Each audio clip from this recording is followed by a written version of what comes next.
Assalamualaikum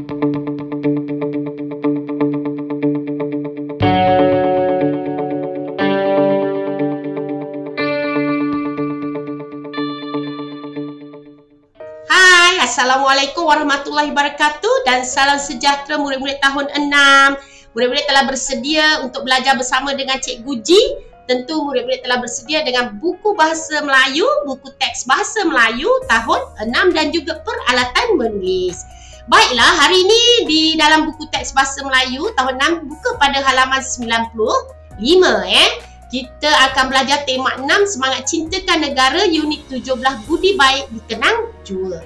Ayo, tajuk kita hari ini ialah hormati bendera kita SP1.3.2 mendengar, memahami dan memberikan respons terhadap ayat tanya dengan betul. Baiklah, seterusnya murid-murid buka buku teks halaman 95. Baiklah, kita mulakan dengan unit 17 budi yang baik dikenang jua, mendengar dan bertutur, hormati bendera kita. Ini dia. Kita akan bincangkan 6 keping gambar yang terdapat di dalam buku teks ini, muka surat 95. Kemudian kita akan lengkapkan dialog.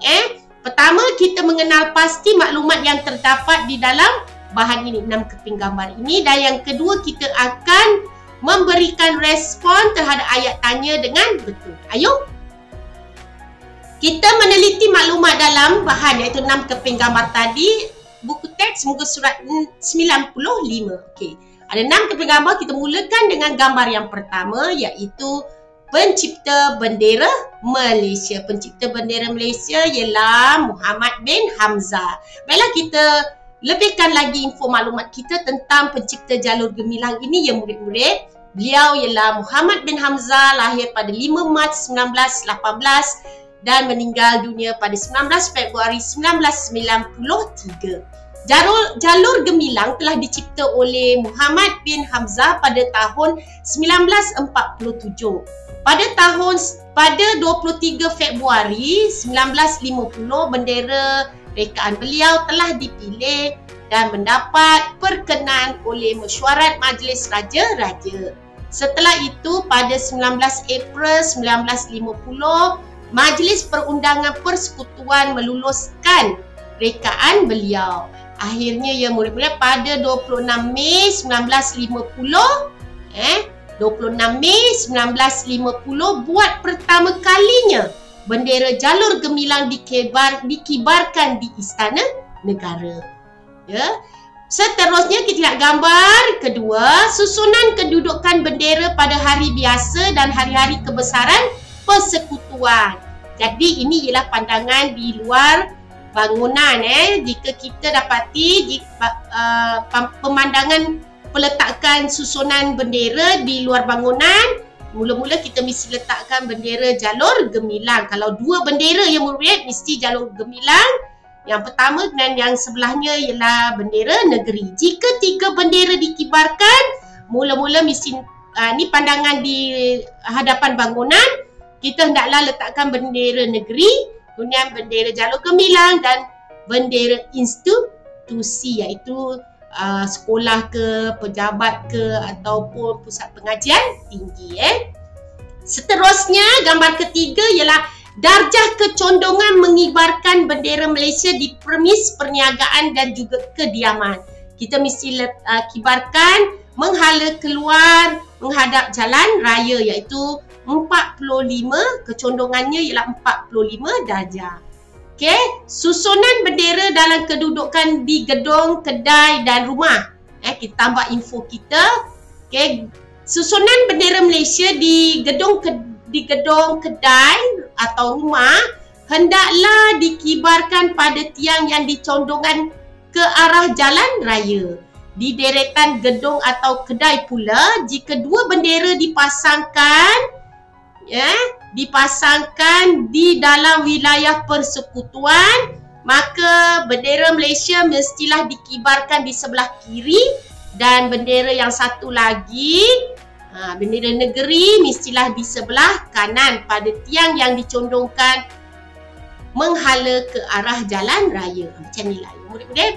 Baiklah, gambar yang ketiga ialah, okey, kita baca dulu sebelum kita lihat gambar yang ketiga. Bendera dikibarkan pada tiang yang dicondongkan ke arah jalan raya, di deretan gudang ataupun kedai. Pula, jika dua bendera dipasangkan di dalam wilayah persekutuan, maka bendera Malaysia mestilah dikibarkan di sebelah kiri dan bendera yang lagi satu di sebelah kanan pada tiang yang dicondongkan ke arah jalan raya. Kalau kita nak kibarkan bendera di kediaman kita, tempat tinggal kita, pastikan condong 45 darjah. Mula-mula tiang sebelah kanan mestilah bendera Malaysia, sementara sebelah kiri ialah bendera negeri masing-masing. Seterusnya kita lihat gambar yang ketiga, iaitu bergambar bersama jalur gemilang setelah meraih kejayaan.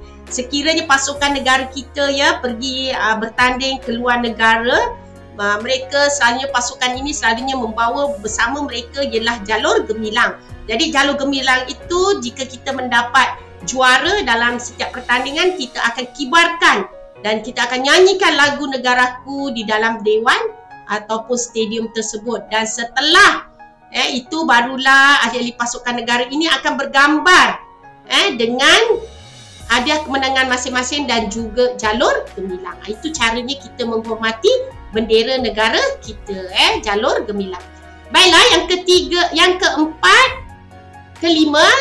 yang kelima berdiri tegak dengan tangan di sisi. Ini cara menghormati bendera. Suatu perhimpunan, lagu negaraku dinyanyikan, kita hendaklah berdiri tegak menghormati bendera kita dengan tangan di sisi. Jangan cakap, jangan berbual usik kawan, Jadi inilah caranya kita menghormati bendera kita. Dan gambar yang keenam ialah cara mengibarkan bendera yang betul, menegak dan juga melintang.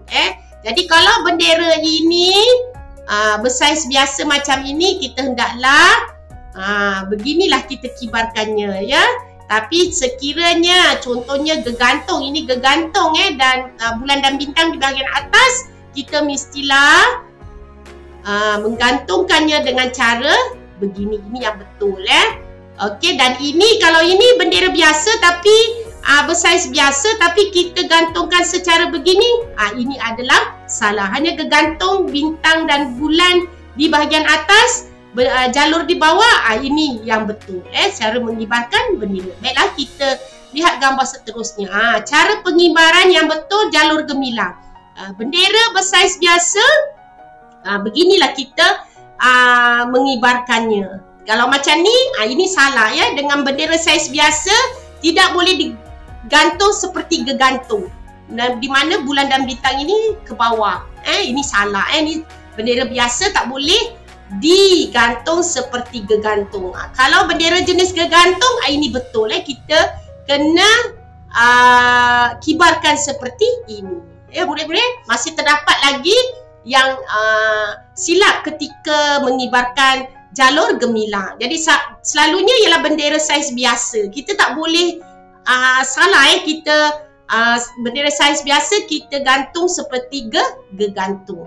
Sebab dia bulan dan bintang menghadap ke bawah. Tak boleh, kita kena bendera jenis gegantung ni bulan dan bintangnya menghadap ke atas dan jalurnya ke bawah. Ini baru betul, pastikannya murid-murid. Okey, seterusnya kita bincang dan murid memberikan respons terhadap ayat tanya. Okey, Damrong, siapakah Muhammad bin Hamzah? Amar kata, oh beliau. Tadi kita dah tahu siapakah Muhammad bin Hamzah. Nanti kita akan isikan tempat ini.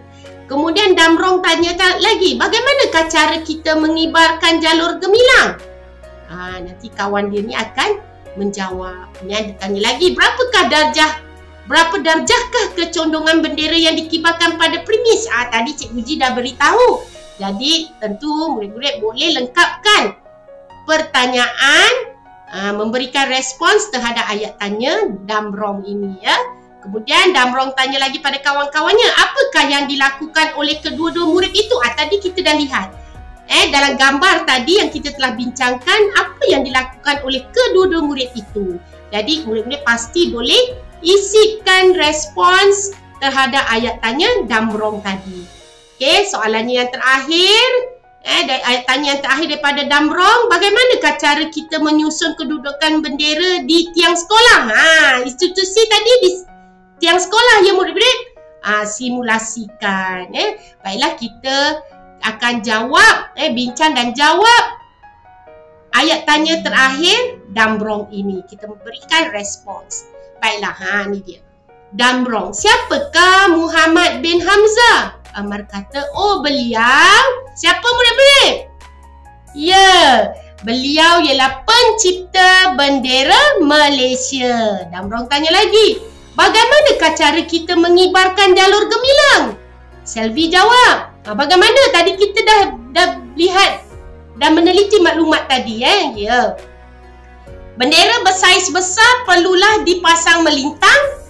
Bagi bendera yang dipasang menegak pula, bulan sabitnya perlulah melengkung ke atas. Tadi macam gantung tadi. Jadi Selvi kata bendera bersaiz besar perlulah dipasang melintang. Bagi bendera yang dipasang menegak pula, bulan sabitnya perlulah melengkung ke atas. Seperti gantung tadi, bendera gantung tadi. Ya murid-murid? Okey, Damrong tanya, berapa darjahkah kecondongan bendera yang dikibarkan pada permis? Berapa darjah murid-murid? 45 darjah. Betul. Baiklah, seterusnya Damrong tanya lagi, apakah yang dilakukan oleh kedua-dua murid itu? Ruben jawab, kedua-dua murid itu berdiri tegak untuk menghormati bendera. Pandai. Tadi kita dah bincang dan meneliti maklumat. Damrong tanya, bagaimanakah cara kita menyusun kedudukan bendera di tiang sekolah? Tadi Cikgu Ji dah beritahu juga. Jalur gemilang di sebelah kanan diikuti bendera negeri dan bendera sekolah. Tadi gambar tadi murid-murid. Kita dah lihat dan bincangkan. Baiklah, selesailah tadi perbincangan kita antara Damrong bertanya kepada kawan-kawannya dan kawan-kawannya telah memberikan respon. Baiklah, ini dia latihan menulis yang akan Cikgu Ji kongsikan bersama dengan murid-murid. Murid dikendaki melengkapkan dialog dengan memberikan respons terhadap ayat tanya. Tentu boleh buat ya. Baiklah, Cikgu Ji juga ada sediakan kuis pintar bahasa ayat tanya. Murid-murid hanya klik Google Forms tersebut di bahagian description dan buatlah latih to be tersebut. Kuis pintar bahasa tersebut tentang ayat tanya. Buat ya murid-murid. Baiklah, jika murid-murid rajin berusaha pasti berjaya. Sehingga kita berjumpa lagi ya murid-murid. Cikgu Ji ingin ucapkan tahniah dan terima kasih kepada murid-murid yang telah belajar bersama dengan Cikgu Ji dan juga yang telah menonton video ini. Dan buatlah kerja yang telah guru murid-murid amanahkan. Buat ya murid-murid. Kalau murid-murid rajin berusaha pasti berjaya. Bye! Hingga kita berjumpa lagi pada minggu yang ditetapkan. Bye!